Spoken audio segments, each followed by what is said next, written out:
Coming up this evening on NTD Business. Inflation hitting a new 40-year high.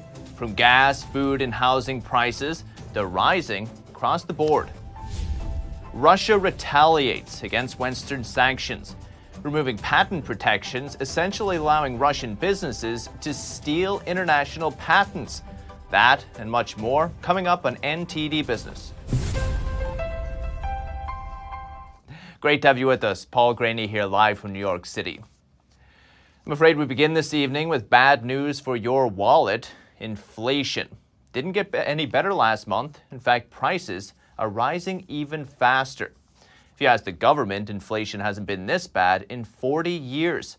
CPI is up 7.9% over the past 12 months. Gas and food, basic necessities, are rising faster than anything else. Gas prices alone contributed nearly a third of the overall inflation increase. Talk about pain at the pump. If gas prices stay this high, families could shell out about $1,300 more a year on average. Moody's Analytics did the math on Monday's national average. Prices have gone up even more since then and are likely continue to rise. In fact, the folks from Moody's worry an additional $1,300 on gas might actually be an underestimate. Not only that, spending this much on gas could force families to cut back elsewhere, which could bring its own problems for the economy and weigh on consumer confidence. I could put pressure on Biden and the Democrats in the run-up to the midterm elections later this year. They're coming. The president today again calling rising gas prices the Putin price hike, even though prices were already steadily rising before the invasion. Republicans blame the Democrats' climate change policies for rising prices. Keep in mind, 60% of U.S. electricity came from fossil fuels in 2021. Top energy official says a lack of investment is holding back oil production, not the government. Amos Hochstein told producers to do whatever it takes to ramp up production. It's wartime, he said. But investors may be less encouraged by comments from Senator Elizabeth Warren. She wants to tax oil companies more if their margins increase during the war. We get it, supply and demand, that prices go up, but profit margins should not go up. That's just oil companies gouging. So joining us with the oil producers side of the story is Jerry Simmons, president of the Domestic Energy Producers Alliance. Jerry, thank you. Good to see you. Hi, Paul. Great to be with you. So, Jerry, is the Biden administration holding back oil production? I think in your invitation to talk to your audience today, I kind of thought what I might say to start with. And if you don't mind, let me read just a few quotes from a primary debate in 2019. The question was asked of Biden, would there be any place for fossil fuels, including coal and fracking, in a Biden administration? His answer was no.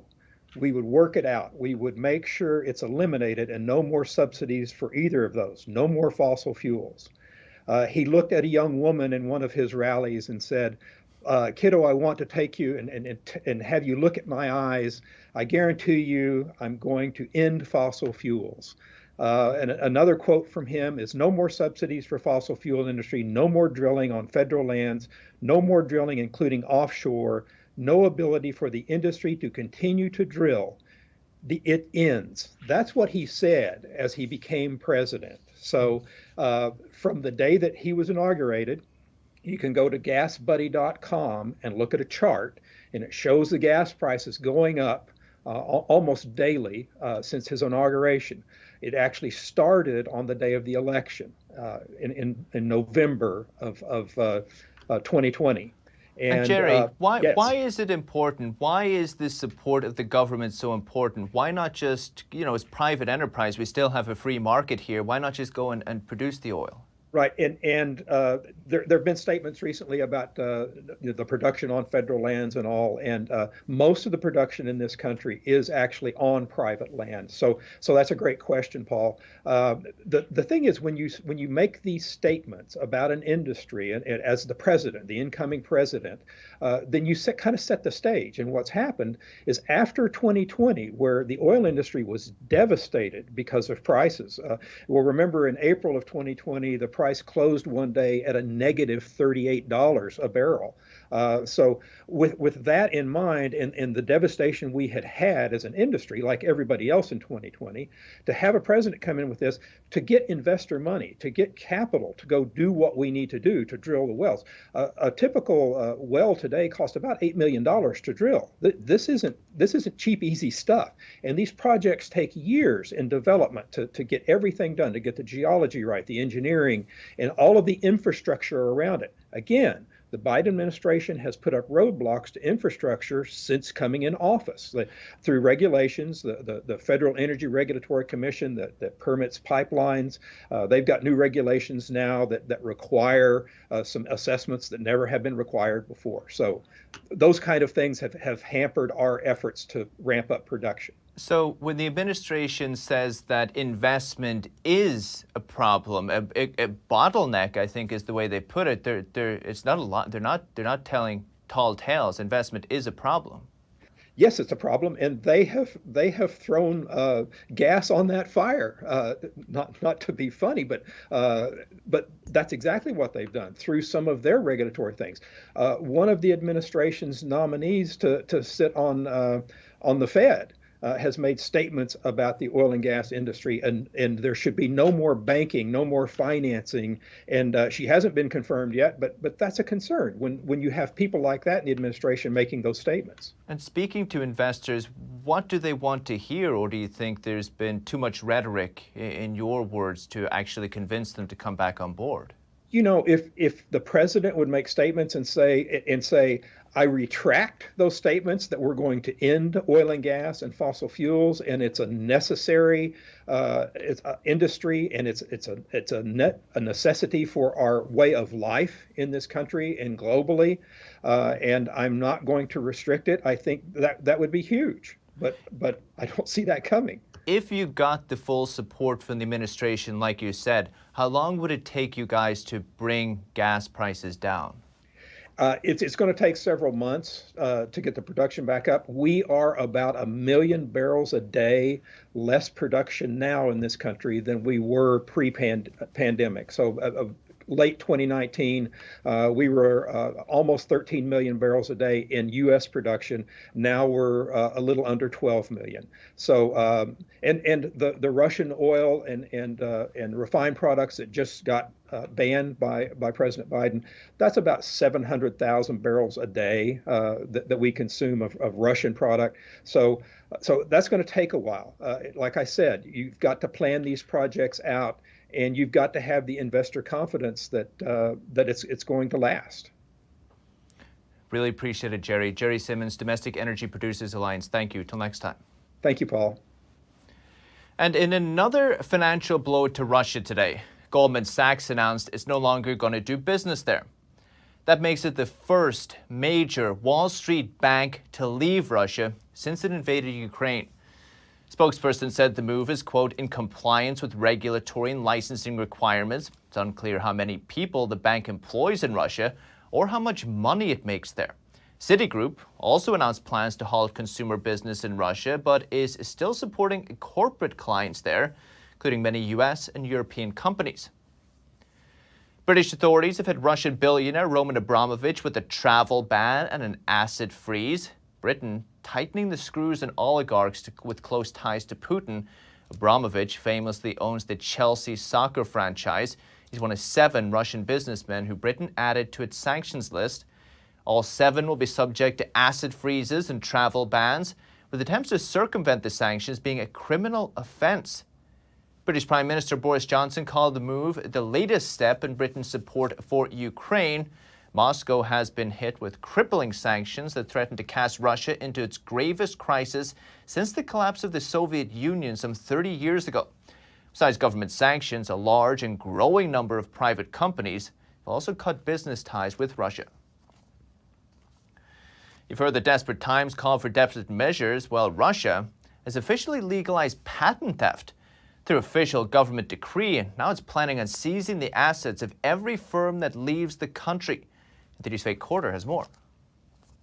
Russia has removed patent protections for companies registered in unfriendly countries, which include all 27 EU members, the United States, and the United Kingdom. Patents are basically inventions, mostly, that are protected by governments. When a country makes a decision to not enforce those protections, it essentially not only legalizes theft, but it encourages knockoffs. Oscar Gomez is a business attorney at EPGD Attorneys at Law. His firm is offering free legal services to displaced Ukrainians. Gomez says Russia already had a bad reputation regarding intellectual property rights. People should be on the lookout for any official action with respect to trademarks. That's going to have even more of a broader impact because there's no protections for the actual brands to be able to enforce their rights to the marks. Companies have no reason to do business in Russia. And Russia is also considering nationalizing the assets of foreign firms that leave the country. It says this will prevent bankruptcy and save jobs. Nationalization is just taking private ownership and converting it over to the ownership of the state itself. They're looking at an existential economic crisis,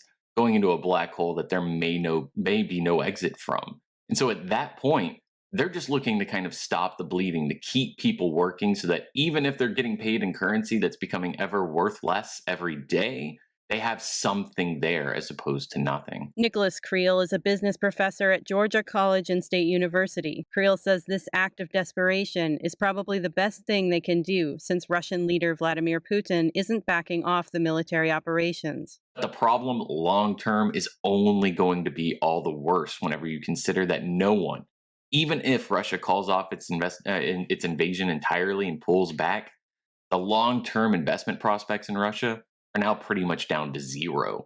Because now that fear of if they've done it once in recent memory, they can do it again is always going to be in the back of the head of every country thinking about investing there.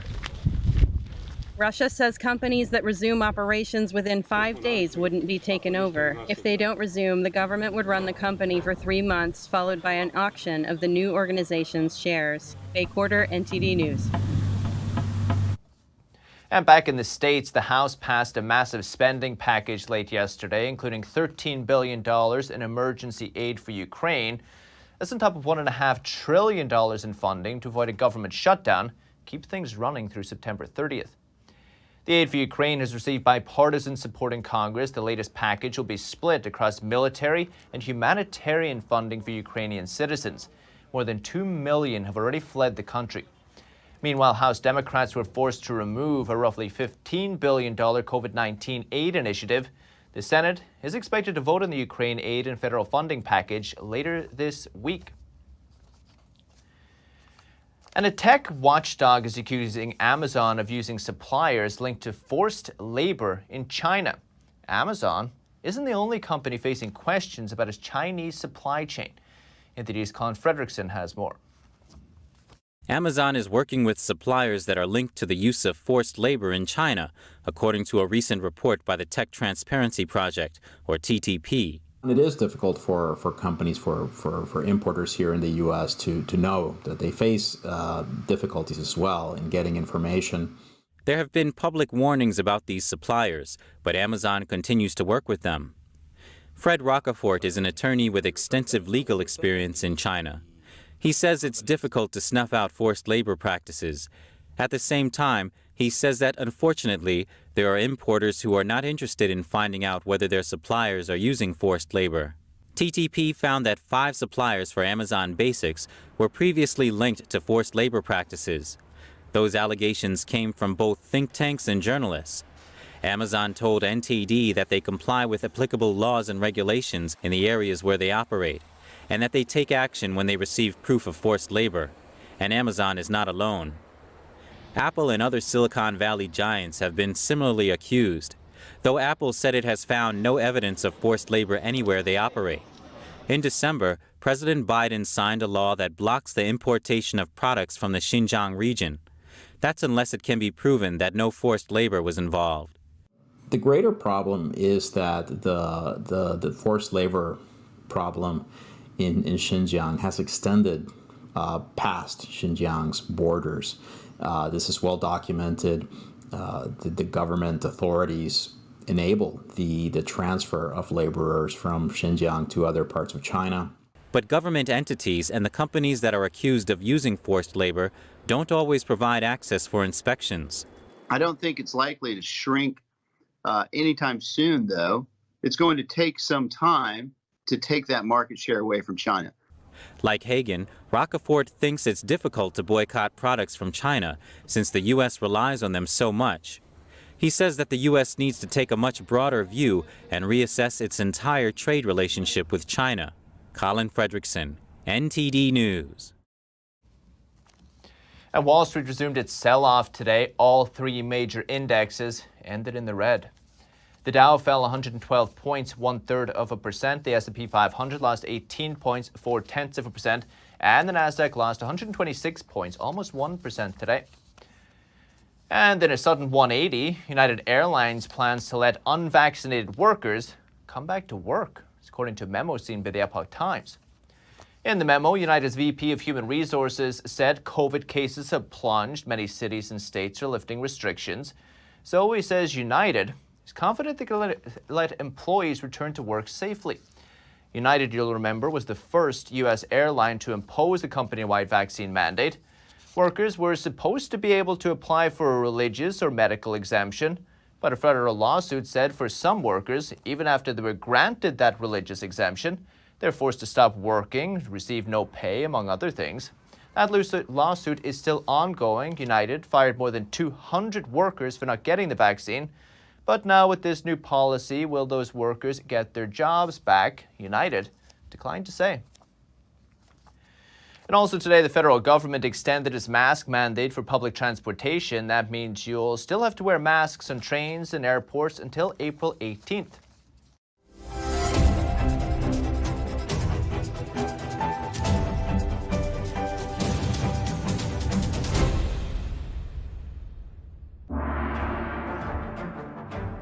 You are not just watching a performance. You are witnessing a culture reborn. Now, you'll see what the modern world has never seen. China, before communism.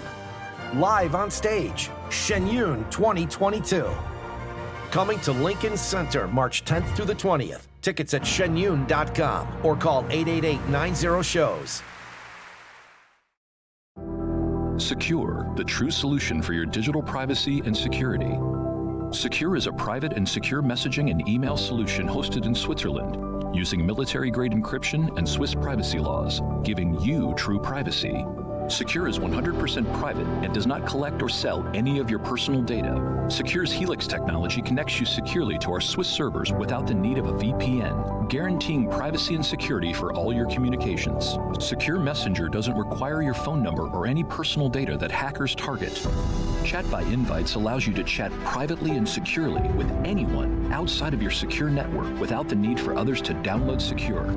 Secure Send offers you a private and secure way to email anyone outside of Secure. You won't find this level of privacy or security on any other email or instant messaging application. Visit secure.com. Regain and protect your privacy today. Communism is evil. Oh, come on. Listen, if you're as tired of the censorship as I am, I've actually got good news for you. Check out epictv.com. It's a brand new censorship-free video platform where you can find not only my show, but other deep documentaries, great programs, and honest movies that bring you the news without all the spin and the fake narratives. So, I'll see you there.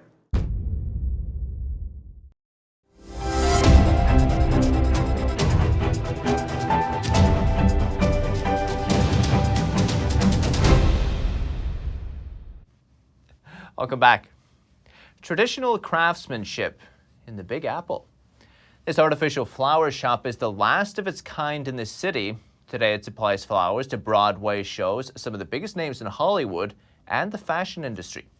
Here's NTD's Evelyn Lee with the story of a survivor. This is the last artificial flower shop in all of New York City. And you've seen them in Hollywood movies and fashion shows and in fashion magazines. And this is where they come alive. Right in the heart of the fashion capital of the world. Amid fast fashion and offshoring, there is a spot where traditional craftsmanship has prevailed. For over 100 years, one family and their staff have been shaping these unique flowers by hand. Adam Brandt, M&S Schmalberg's current owner, welcomed us into the showroom and took us on a tour. This is the place where each flower starts its journey. And if you don't know what your flower should look like at this point, don't worry, you'll find plenty of inspiration. So what's also really cool about the stockroom is that you can use this as design ideas. And one of my favorite examples is the designer from Vera Wang was here at this point probably 3 or 4 years ago, and she was looking for a parrot tulip. And I'm the flower guy, but I didn't know what that was. I went on Google, I pulled up pictures, and in the end I convinced her to come here. And she went through all of these boxes and pulled portions of this flower and part of that flower and some of those, and created this like Frankenflower, like Frankenstein, with all these different things that didn't match. And now the flower has become a staple in Vera Wang's shows. Brand shows us machines and tools that have been around since before he was born. Raise the bar, raise the arm, and find the perfect spot for it.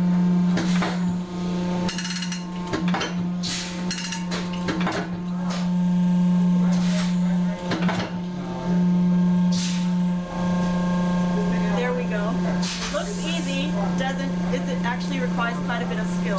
Some of the staff have been around since before he was born too, and they're the reason for each flower's detail and quality. Brand says although full automation and laser cutters are faster, the flowers wouldn't have the same texture and detail. Before the fabric is cut, it's soaked in starch. This way the fabric will hold its shape better later in the process. Then it is cut into shape with tools, many of which are more than 100 years old. The oldest ones have a stem like this, and in the old days, you would take a rubber hammer, you'd swing really hard, and that would be how you cut out flower petals. But nowadays, there are machines to help out. They are heavier than they look. Yes. Oh, wow, yeah, they look heavy, but they're even heavier in reality. Here in the next room, employees are crafting each flower one layer of petals at a time. And currently, they're working on custom orders for Vera Wang and the San Francisco Opera. They also get custom projects where the customers bring fabric themselves. That's often material that's sentimental to them. And all the flowers that you order here can actually be custom made. Adam, the owner, just told me you can make them out of almost every fabric you can think of, even leather, silk, or vintage wedding dresses. I sat down with the owner for a one-on-one to go in depth about the flower shop's history. So thank you very much, Adam, for sitting down with me today. Thank you. Just to start off, can you tell me a little bit more about the starts of this business? So the company name is M&S Schmalberg, which is named after my great-great-uncles, Morris and Sam Schmalberg. The company was started in 1916, which makes us 105 plus years old. When they started the business, there were, I read recently, 150 feather and flower manufacturers in New York City. And that number blows my mind because today we are the only flower manufacturer in New York City. Brand tells NTD that his grandfather was a Holocaust survivor. After he had lost both his parents, 2 brothers, and a sister in the war, he came to New York and slowly took on the business. His story is very much the story of a survivor. Another sad part about his life is my grandfather Harold was shot in possibly 82. Around then, there was some sort of dispute here at our old location, and one of the employees pulled out a gun and shot him. And my whole life, knowing my grandpa, he was in pain from that. He survived. But this is, my grandfather was a survivor, by true and true. And at that time, my dad, my aunt had to step up, and they took over the business. So we were definitely a survivor. Whenever my dad would do factory tours, he would always emphasize the survivorness of us, of my grandfather, and how he kind of passed down those traits to us. Like I said, there used to be a lot of factories doing what we do. As the garment center has changed and everything has gone offshore, these factories have all had to close. It's always been an up and down industry. He said what made his grandpa great was that he would have savings to fall back on, and he got creative when flowers went out of style. We'd go to some of our clients and they would give him offcuts of fabric. He'd go with $100. He'd come back, he'd open a little he opened a little fabric store, and he would sell those for $200. And then he went back there with $200, and they gave him a little more. So to keep the business going, he would sell fabric. I've been told stories that he sold Christmas wreaths at one point, Arnold Palmer t-shirts, just anything to keep the doors open until the next flower power boom came. My dad and my aunt definitely continue those traits. My dad, people always ask like why we're the one who survived when the other ones chose to close. I think a lot of it has to do with my dad, my aunt, my grandpa, my grandma, and just the way they work this business. And I mean, I already guessed that with your business or your family's business existing since 1916, COVID was probably not the only crisis you guys went through. But hearing all this, you know, why is it so important to you personally to keep this business afloat and alive and well? So the business has definitely endured a lot of, I don't know if we'll call them crisis, but a lot of ups and downs over the years, ranging from the Great Depression, which I never even thought about until recently that we survived, and just different times when flowers weren't in style. For me, I got to see the COVID era directly, and as I grew up and started to really appreciate what I had here, I've grown to love it. I meet people every day that have they've made our business into like an icon. People from Australia that have heard about us for 20 years and always wanted to come here, and then they walk through the doors and they're looking around in awe. And I've gotten to see it through those people's eyes, and it has changed everything about the way I think about this place. I love it. I want to help it continue for the next 100 years. Eventually, if my daughter Skylar wants to take it over, give her the option. Today, M&S Schmalberg supplies some of the biggest names in Hollywood, top designers, and Broadway shows. Evelyn Lee, NTD News. Beautiful story. That's the latest from the NTD Business team and myself, Paul Graney. Can still catch NTD Evening News with Stephanie Cox at 6:30 p.m. Eastern. Chenny Wu is sitting in today, actually. For NTD Business, it's all for today. Thank you for watching. We'll see you tomorrow.